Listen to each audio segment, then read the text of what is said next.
எல்லாரும் எப்படி இருக்கீங்க? நல்லா இருக்கீங்களா? சாப்பிட்டீங்களா? ஓகே, இன்னைக்கு நம்ம பார்க்க போறோம் அப்படின்னு பார்க்கறதுக்கு முன்னாடி நீங்க நம்ம சேனலை சப்ஸ்கிரைப் பண்ணலன்னா கீழே ரெட் பட்டன் அமைத்து சப்ஸ்கிரைப் பண்ணிக்கோங்க. கூடவே வர பெல் ஐகானை கிளிக் பண்ணிக்கோங்க. ஆல் அப்படின்ற ஆப்ஷனையும் கிளிக் பண்ணிடுங்க. ஸோ தட் நான் போடக்கூடிய வீடியோஸ்லாம் உங்களுக்கு தவறாமல் நோட்டிஃபிகேஷன் வந்து சரி நீங்களும் மிஸ் பண்ணாம பார்க்கலாம். இப்போ வாங்க வீடியோக்குள்ள போகலாம்.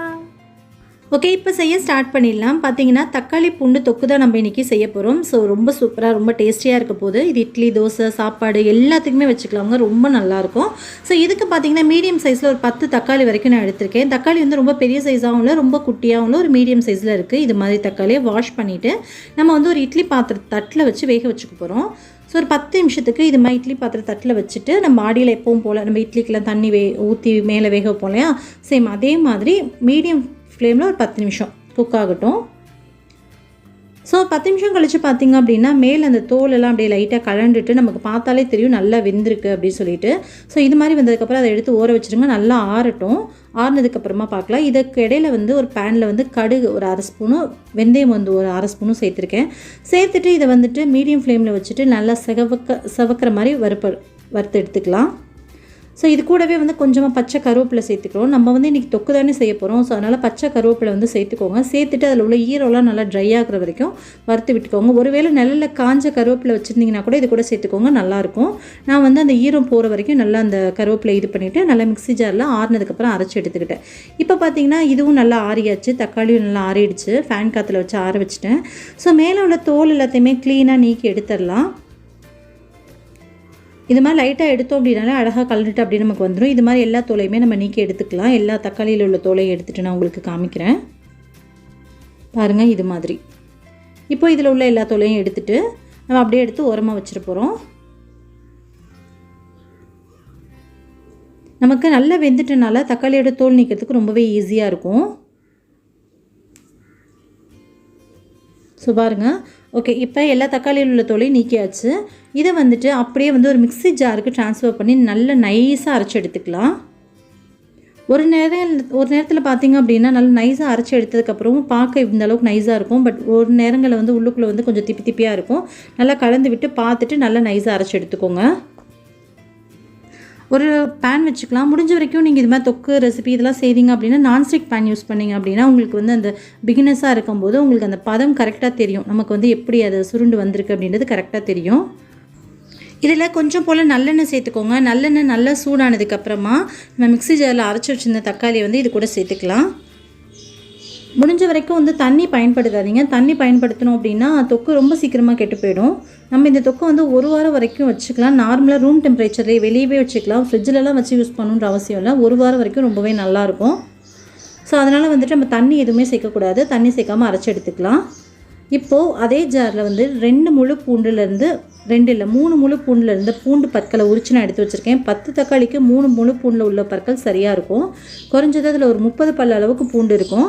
ஸோ இதை வந்து கொஞ்சமாக தண்ணி விட்டு தான் அரைச்சாகணும். ஏன்னா பூண்டு அதுக்கப்புறம் நைஸாக அரைப்படாது. அதனால் ஒரு பக்கம் இது இருக்கட்டும். இன்னொரு பக்கம் இன்னொரு சைடு பேன் வச்சுருக்கேன். அதில் வந்து மறுபடியும் ஆன் பண்ணி அதை நல்லெண்ணெய் சேர்த்துக்கலாம். கொஞ்சமாக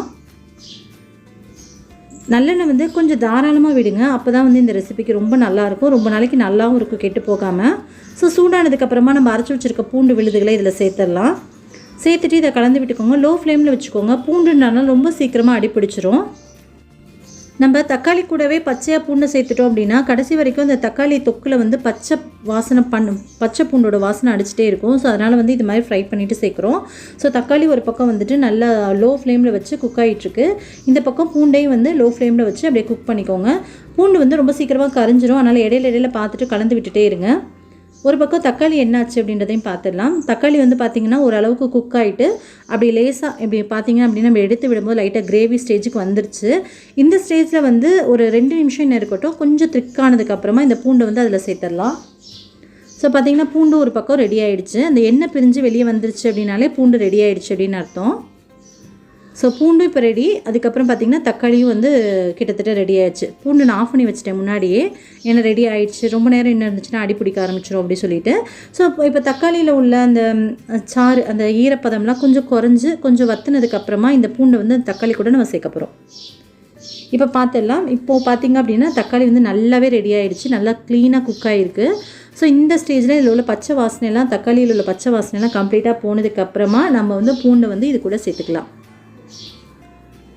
இது மாதிரி கரண்டி வச்சு எடுத்து விட்டிங்க அப்படின்னா இங்கே பாருங்கள் கோடு விழுகுதில்ல, இது மாதிரி வந்ததுக்கப்புறம் கரெக்டான ஸ்டேஜ். இந்த ஸ்டேஜில் பூண்டு சேர்த்தோம் அப்படின்னா கரெக்டாக இருக்கும். பூண்டு எல்லாத்தையுமே இது கூட சேர்த்துடலாம். இப்போது தக்காளியில் ஆல்ரெடி வந்து நம்ம நல்லெண்ணெய் சேர்த்துருக்கோம், பூண்டுலையும் நிறைய நல்லெண்ணெய் சேர்த்துருக்கோம். இப்போ 2 எண்ணெயும் சேர்ந்து நல்லா கலந்து இதில் உள்ள எண்ணெயெல்லாம் பிரிஞ்சு தனியாக வெளியில் வர வரைக்கும் இது நல்லா வதக்கி விடணும். இதுக்கிடையில் இதுக்கு தேவையான அளவுக்கு, காரத்துக்கு தேவையான அளவுக்கு நம்ம மிளகாய்த்தூள் ஆட் பண்ணிக்கலாம். ஸோ மிளகாய்த்தூள் வந்து நல்ல ரெட் கலராக இருக்க மாதிரி பார்த்து எடுத்துக்கோங்க. ஸோ அப்போ வந்து தொக்கு பார்க்க இன்னும் கலர்ஃபுல்லாக இருக்கும், நல்ல வந்து டேஸ்ட்டும் நல்லாயிருக்கும், கூடவே நல்லாயிருக்கும், டேஸ்ட்டும் நல்லாவே இருக்கும்.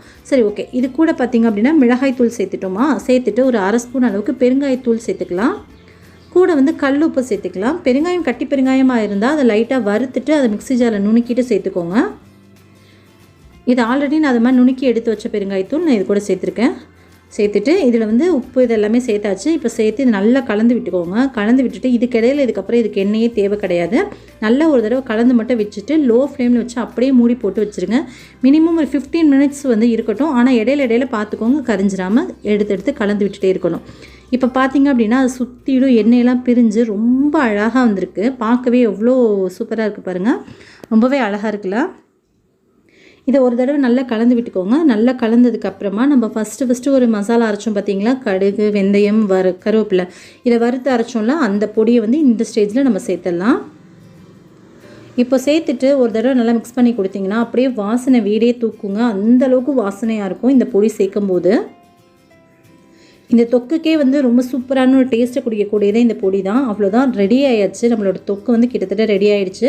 இன்னும் ஒரு 1 நிமிஷம் வச்சுருந்தோம் அப்படின்னா அந்த எண்ணெய் ஃபுல்லாகவே வந்துடும். அந்த ஆஃப் பண்ணிவிட்டு அந்த சூட்லேயே வச்சுருங்க. அதுக்கப்புறமா வேறு ஒரு பவுலுக்கு, ஒரு கிளாஸ் பவுல்லையோ இல்லை முடிஞ்ச வரைக்கும் சில்வர் பாட்டில் யூஸ் பண்ணாதீங்க. இது மாதிரி தொக்கு ரெசிபிலாம் செஞ்சிங்க அப்படின்னா இதை அப்படியே வந்துட்டு மூடி வச்சு ஒரு 1 வீக் வரைக்குமே வெளியிலே வச்சுருந்தாலுமே நல்லாயிருக்கும்.